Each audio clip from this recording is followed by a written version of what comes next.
उस समय की बात है जब मैं कॉलेज में पढ़ रहा था। उसी कॉलेज में मेरी कक्षा में ही एक लड़की पढ़ रही थी। उसका नाम विदिता था। उसके चेहरे पर मुस्कान अपार खुशी का प्रतीक था और उसकी आंखें जगमगाती थीं जैसे कोई चमकते हुए तारे। मैं उसे पहली नजर में ही प्यार कर बैठा था। वह मेरे लिए पूरा आकर्षक और आदर्श महिला बन गई थी। हम दोनों आपस में दोस्त थे और हमेशा साथ में घूमते थे। हम एक दूसरे के साथ बहुत मजे करते थे। मुस्कुराने की आदत, बातें करना, गाना गुनगुनाना, इस तरह से हम दोनों सबसे अच्छा दोस्त बन गए। हमारी जिंदगी में अनेकों खुशियां थीं। अपने सपनों के बारे में बातें करते थे, अपने भविष्य की योजनाएं बनाते थे। हम दोनों एक दूसरे के साथ बहुत खुश थे। ऐसा लगता था कि मनो जीवन का सारी खुशी मिल गई है। हमारा मन उसके प्रति ज्यादा ही अब लगने लगा था। फिर एक दिन, जब हम अपने दिल की बातें करने के लिए मिले, मैंने उसे अपनी भावनाओं का इजहार किया।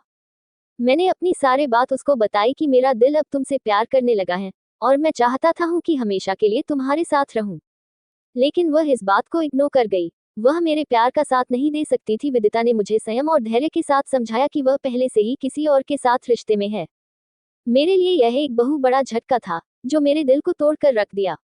ये सुनकर जैसे कि मेरी सांस रुक गई हो। मेरे लिए यह बहुत दुखद था क्योंकि मैंने सोचा था कि वह मेरी है, मेरी ही होगी। मैं अब निठुर सा खड़ा था, मानो मेरे अंदर खून ही नहीं है। मेरा सिर झुक गया था और वह अपने और बॉयफ्रेंड के बारे बोले जा रही थी। लेकिन एक ही सवाल बार बार दिमाग में आ रहा था, ये हमसे पहले ही क्यों नहीं बोली? आज मैं इस कंडीशन में नहीं रहता। बस मैं एक टूटी हुई कसर की तरह था। मेरी जिंदगी उस दिन से ही बदल गई। मैं उसके बिना एक टुकड़ा ही था, एक अकेला और उदास आदमी। जो भी प्यार में गिरता है, वह यह अच्छी तरह से जानता है कि प्यार टूटने पर कैसा दर्द देता है। मानसिक और शारीरिक दोनों ही स्थिति अब खराब हो गई थी। बना बनाया घोंसला आंधी में उजड़ गया और मैं अपना ही तमाशा देख रहा था। ये मेरे जीवन की सबसे बड़ा सबक था। उस समय थोड़ा सा दिमाग काम किया था कि लड़की के भरोसा करना और अपनी खुद की अर्थी सजाना एक सामान है। मैं अपने दोस्तों से राहत ढूंढने के लिए कहा, परंतु वह भी कुछ मदद नहीं कर सकते थे। वे केवल मेरे दर्द को समझ सकते थे, लेकिन मेरी तकलीफ को कम नहीं कर सकते थे। ये सच है कि एक दोस्त की मुश्किलें और दर्द को समझना और उसे ठीक करना कठिन होता है। कोई आपको समझा सकता है लेकिन दर्द को कम नहीं कर सकता है। अब मैं भी समझ गया था, जो करना है खुद से ही करना है। मैंने दिन भर उदास रहते हुए अपने को संभालने की कोशिश की, लेकिन रात के समय मेरी आंखों से आंसू बहने लगते थे। मेरे दिल में एक खालीपन महसूस होता था, जैसे कि कोई बड़ी चीज छूट गई हो। मेरे पास कुछ राहत की कोशिशें भी थी, जैसे कि किताबें पढ़ना, संगीत सुनना और मन को शांत करने के लिए मेधातात्विक तकनीकें आजमाना। परंतु कुछ भी नहीं काम करता था। उसके ख्यालों में डूबा रहता था। पुराने मैसेज को देखकर आंखों से आंसू बहने लगते थे। बड़ी उम्मीद थी उससे के साथ जीवन का कहानी लिखना, लेकिन क्या पता उस कहानी का अंत इतना जल्दी हो जाएगा।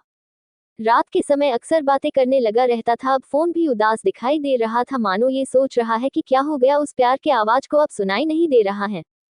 वक्त बीतता गया और एक दिन उस दर्द भरे वक्त में एक आशा की किरण दिखाई दी। विदिता ने मुझसे मिलने की बात कही और मैं उस दिन एक आशा के साथ उसके पास पहुंचा। लेकिन मेरे साथ एक और बड़ी घटना घटी। वह थी उसकी शादी के दिन। मैं जानता था कि मेरी यात्रा अब खत्म हो चुकी है, लेकिन उसकी खुशियों को देखकर मेरे दिल में खुशी और दुख एक साथ मिल गए। अब आप इस बात को समझ पा रहे होंगे कि मेरी स्थिति कैसी रही होगी। फिर भी मैं उसे दुखी नहीं करना चाहता था। वह मुझे गले लगाकर बहुत खुश थी।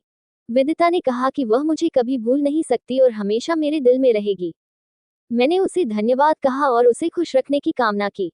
मेरे आंख से आंसू आने लगे। कैलन, किसी तरह वहां पर अपने आप को समझाना जरूरी था। फिर मैंने उजाले वाली इस दुनिया से अलविदा कहा और अपनी अकेलेपन की दुनिया में वापस चला गया। मेरी प्यारी विदिता को खो देने के बाद से मैंने अपनी जिंदगी को आगे बढ़ाने की कोशिश की। मैंने नई दिशा चुनी, नए दोस्त बनाए और अपने अंतरंग को पुनर्जीवित करने का प्रयास किया। ये ठीक नहीं है कि मेरा दर्द कुछ ही दिनों में साफ हो गया, परंतु मैं धीरे धीरे बाहर की दुनिया को फिर से महसूस करने लगा। दोस्तों, उम्मीद करती हूँ आपको हमारी कहानी पसंद आई होगी। कहानी पसंद आई है तो वीडियो को लाइक करें, चैनल पर नए हैं तो सब्सक्राइब करें और हाँ, नोटिफिकेशन बेल को जरूर दबाएं ताकि अगली अपडेट सबसे पहले आपको मिले।